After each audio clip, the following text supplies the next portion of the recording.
رب فرماتا ہے کہ یا ایھا الذین آمنوا ان جاءکم فاسق بنبأ فتبینوا ان تصیبوا قوما بجہالۃ فتصبحوا علی ما فعلتم نادمین۔ یعنی آج ہم الحمدللہ تعالیٰ مسلمان ہیں، اور مسلمان پر لازم ہے کہ وہ اپنی زندگی گزارنے کے لیے قرآن حکیم کی طرف رجوع کرے، اور جتنے بھی شعبات ہیں زندگی گزارنے میں، سب شعبات کے اندر رہنما اصول موجود ہیں قرآن میں، حدیث میں۔ اور اس سے بڑی بات یہ ہے کہ آقا کریم سید عالم حضرت محمد مصطفیٰ صلی اللہ علیہ وسلم نے عملی طور پر اپنی امت کو اور تمام انسانیت کو زندگی گزارنے کا درس دیا ہے۔ تو مسلمان کو بالخصوص لازمی طور اپنے آقا کریم سید عالم علیہ السلام کی تعلیمات پر عمل کرنے کی کوشش کرنی چاہیے، اور اس کی مخالفت میں جتنے بھی دنیا کے اندر نامور شخصیات ہوں ان تمام کو بھی خاطر میں نہیں رہنا چاہیے، اس لیے کہ قرآن حکیم نے پیارے آقا کی زندگی اپنانے کے لیے، سیرت طیبہ کو اپنانے کے لیے، آپ کی راہ پر چلنے کے لیے ہمیں حکم دیا ہے۔ جو آیت کریمہ میں نے پڑھی ہے، اس سے پیشتر بھی جو آیات ہیں مسلسل اللہ رب العزت نے اس کے اندر آقا کریم سید عالم صلی اللہ علیہ وسلم کی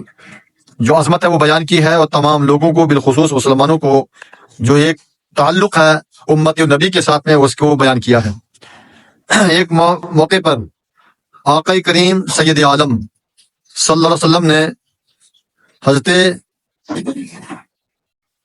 عقبہ بن ولید کو ایک بستی بنی مستلق جس کا نام تھا، قوم ایک قبیلہ تھا، اس کی طرف بھیجا کہ آپ نے لوگوں سے زکوٰۃ و صدقات و حاصل وصول کرنا ہے۔ یعنی ایک عامل بنا کر کے بھیجا کہ فلانے قبیلے کے اندر بنی مستلق کے اندر جا کر کے آپ نے یہ زکوٰۃ و صدقات وصول کر کے لانا ہے۔ جب آقا کریم کے حکم کے مطابق عقبہ بن ولید گئے تو چونکہ زمانہ جاہلیت کے اندر جو ہے اس خاندان کے تعلقات ناخوشگوار تھے، بہتر تعلقات نہیں تھے۔ تو جب یہ جا رہے تھے تو جب ان قبیلے والوں کو پتا چلا کہ یہ جو آ رہے ہیں اس کو بھیجنے والے آقا کریم ہیں، تو وہ تمام کے تمام قبیلے کے لوگ آپ کے استقبال کے لیے خوشی میں مسرت میں جھوم کر کے باہر آ جاتے ہیں۔ ہم استقبال کرتے ہیں چونکہ نبی اعظم نے ان کو بھیجا ہے، امام الانبیاء نے بھیجا ہے۔ ادھر ان کو یہ خدشہ ہوا، گمان ہوا، شک ہوا کہ شاید یہ پرانا جو ہمارا ایک جو اختلافی سلسلہ رہا زمانے قدیم کے اندر، وہ شاید مجھے مارنے پیٹنے آئے، کہاں کی زکوٰۃ و صدقات کی بات۔ تو لہٰذا انہوں نے جب دیکھا یہ قبیلے کے لوگ آئے ہیں تو ایک وہم و گمان کی وجہ سے وہ واپس آ جاتے ہیں، ان سے وہ بات ہی نہیں کی۔ آقا کریم کی بارگاہ میں عرض کیا کہ وہ تمام کے تمام زکوٰۃ و صدقات دینے کے بجائے مجھ پر حملہ آور ہوئے، مجھے پریشان کرنے چاہا۔ تو جب آقا کریم سے یہ بات سنی تو آقا کریم نے حضرت خالد بن ولید کو بھیجا کہ آپ جا کے تحقیق کر لو، اور تحقیق کے بعد پتہ چلے گا کہ حق کیا ہے، سچ کیا ہے۔ اصل میں آج جو ہمارے سماج کی حالت ہے وہ ایسی ہی ہے کہ ہم جو ہے ہر ایک سنی بات کو اڑا دیتے ہیں، اور سنی بات کو حق مان لیتے ہیں، سچ مان لیتے ہیں، اسی پر جو ہم چلے جاتے ہیں، اور پھر جو ہے تصادم، دوریاں، بڑا اضطراب جو ہے پیدا ہو جاتا ہے۔ ہماری یہ آیت پاک جو میں نے پڑھی ہے اس کے اندر اپنے کائنات کے بڑے نفیس انداز کے اندر فرمایا، ایمان والوں سے مخاطب کیا، یا ایھا الذین آمنوا، اے ایمان والو، ان جاءکم فاسق، جب تمہارے پاس یہ جھوٹے لوگ آ جائیں، کاذب آ جائیں، فاسق آ جائیں، جاءکم بنبأ، کوئی خبر لے کر کے، کوئی بات لے کر کے، جو کذاب جھوٹے لوگ آ جائیں اور آپ کے سامنے کسی بات کی خبر دے دیں تو قرآن نے کیا کرو، فتبینوا، اس کی خوب تحقیق کر لیا کرو۔